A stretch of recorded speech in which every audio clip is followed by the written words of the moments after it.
Hoorah!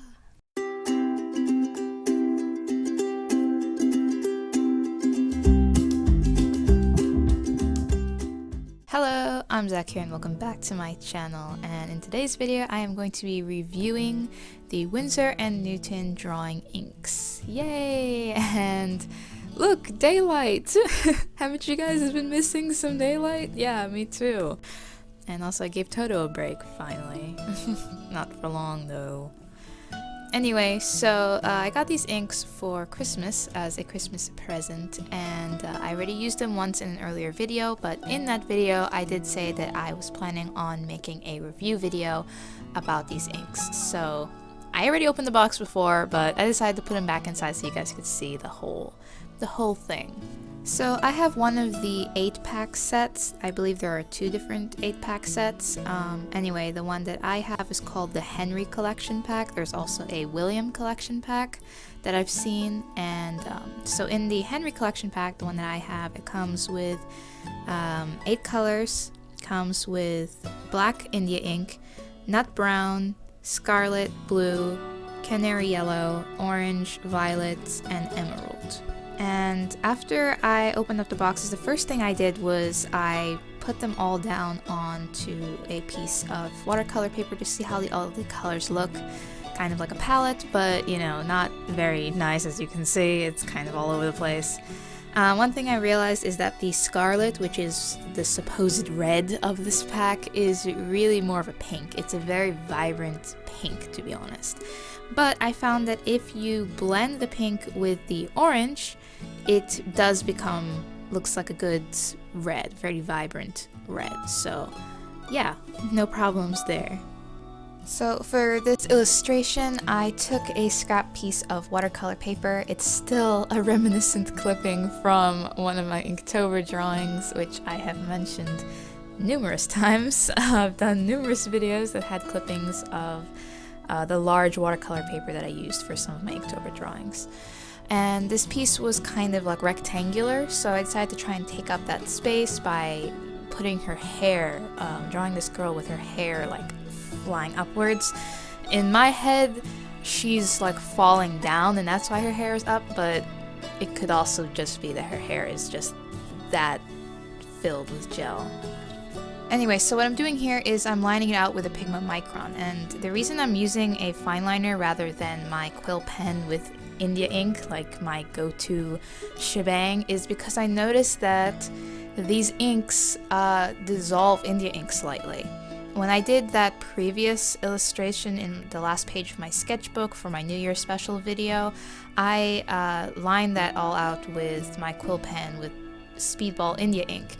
And that stuff is completely waterproof, and I did leave it to dry for overnight, so it was definitely dry. But when I started painting with the Winsor Newton inks on top of it, I noticed that it did start to smudge the lines. And that probably has to do with the fact that it is probably dissolved in the same solution that the India ink is dissolved in. So that's why I used the fine liner for this. So anyway, after that was done, it was time to start with the inks. And for the base skin, I used orange. Originally I was going to like mix the orange with the scarlet, but I found that when you dilute the orange, it does create this pretty nice neutral skin tone. And so what I did is I have these little like containers, like I think they're sauce containers or something, and anyway, I used that as my individual palette for each color. This way I can separate the colors and I can store diluted ink without the risk of it evaporating. Because, you know, dealing with a palette is kind of complicated if you want to save paint, because you have to like cover it up and blah blah blah. So I find these little sauce, you know, salad dressing containers are pretty cool and useful for that. So anyway, what I did is I put some water into the little container and then took just a little brush full of ink, like a drop basically, and mixed it together and used that as my paint. So a few points about these inks and how they relate to watercolor, but at the same time are really different. So one is that these inks are very pigmented. They're very, very vibrant. As a matter of fact, even when you dilute them, I found like when you go over the page, it's like the color just never stops. Like you can just get a whole line of even color. And I found that to be a little different than a watercolor, because watercolor, like when you put a streak, you can see it fade out. I don't know if that makes any sense, but but with these colors, they are really pigmented and they are very bold in their colors. But at the same time, they mix really well. So, you know, after I did the orange in the skin, I did take Scarlet to add some pink hues to her cheeks and the tip of her nose and such to add more color and life into that. And also I used the purple, very diluted purple, as the shading in the face.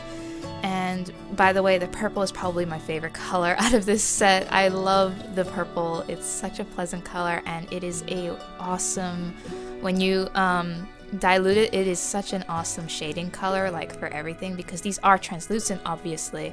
So and what translucent pigment does is it just adds to what's already there.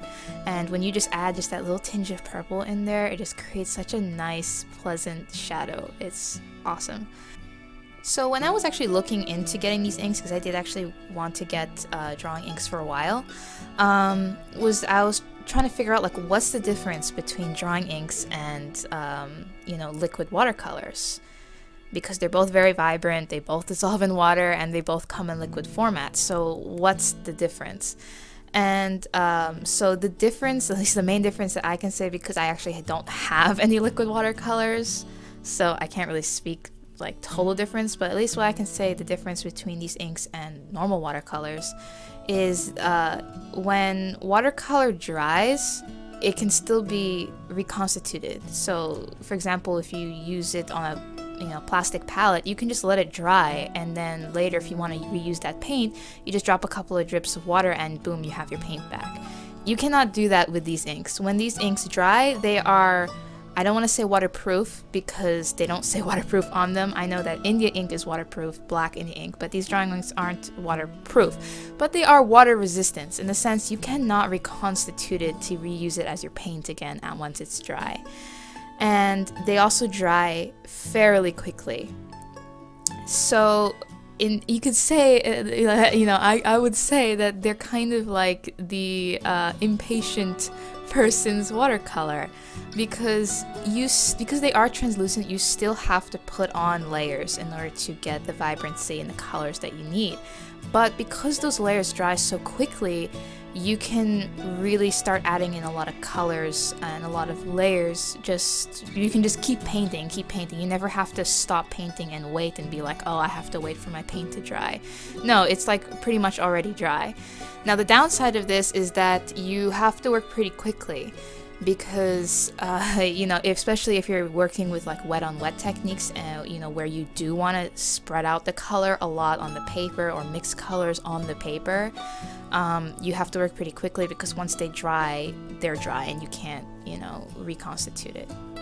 And also because they dry so quickly, and they are so vibrant, I could really see some people doing some really cool like cell shading techniques, because they are so pigmented. Like I said, when you just you draw your brush across the page, and it's like the pigment doesn't stop, it just keeps going and going and going.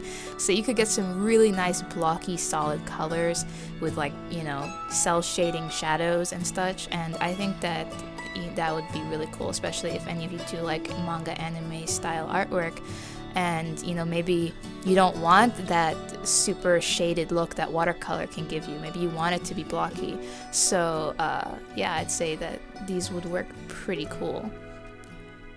I'd say the closest comparison would probably be these inks are like the in-between of markers and watercolor, and it's a happy in-between.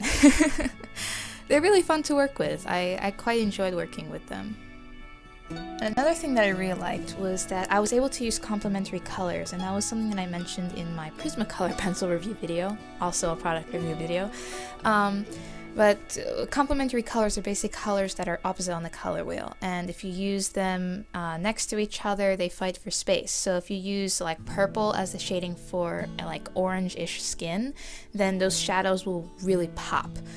But the problem with working with complementary colors is if you don't have control. If you don't control them, the colors will start mixing together and you'll end up with a nasty, gross, muddy, brown mess. Because you should try it sometime if you never tried it. Take opposite colors on that color wheel and mix them together and see what you get. So, but this was a technique that I like always try to do, but I like fail so much, especially if I do it with watercolors or even Copic markers, markers, because I always end up blending them together and they always end up looking gross. But with these colors, since I can put layers and those layers don't blend together, I was able to use purple for the skin and it came out really nice and I was very happy with it. So yeah, overall review, these inks are great. I love them. And now as for pricing, okay, so the set of 8 is around $30, a little less than $30, at least I saw on Amazon, and each bottle is less than half an ounce. Okay, it's 14 milliliters, which is 0.47 fluid ounces. They're tiny, they don't have a lot of ink inside. Like, I am terrified of accidentally dropping these. Like, oh my god, I shouldn't even be saying that. But anyway, they are pretty expensive, when you think of it like that, but they are so pigmented, like I said. Like, I have already done 2 illustrations where I used what I would think as a lot of ink, a lot of pigment. Look at her hair, that is a lot of color in there. But these bottles don't even look like they've been touched, like they look brand new. There's like no ink missing from it at all. So a little goes a long way. A little goes a long, long way with these inks because they are so saturated. So yeah, I definitely recommend it for anyone who, likes painting with watercolors but doesn't like the hassle of, waiting for your layers to dry. Or if you just want to try out a new medium, it's fun, and yeah, I'd recommend it. It's a good product. I would recommend it. And I'm not like sponsored or anything. Like, I have a pretty small channel here. Winsor Newton wouldn't sponsor me. This is just me giving my honest opinion about these inks. So that wraps up this video.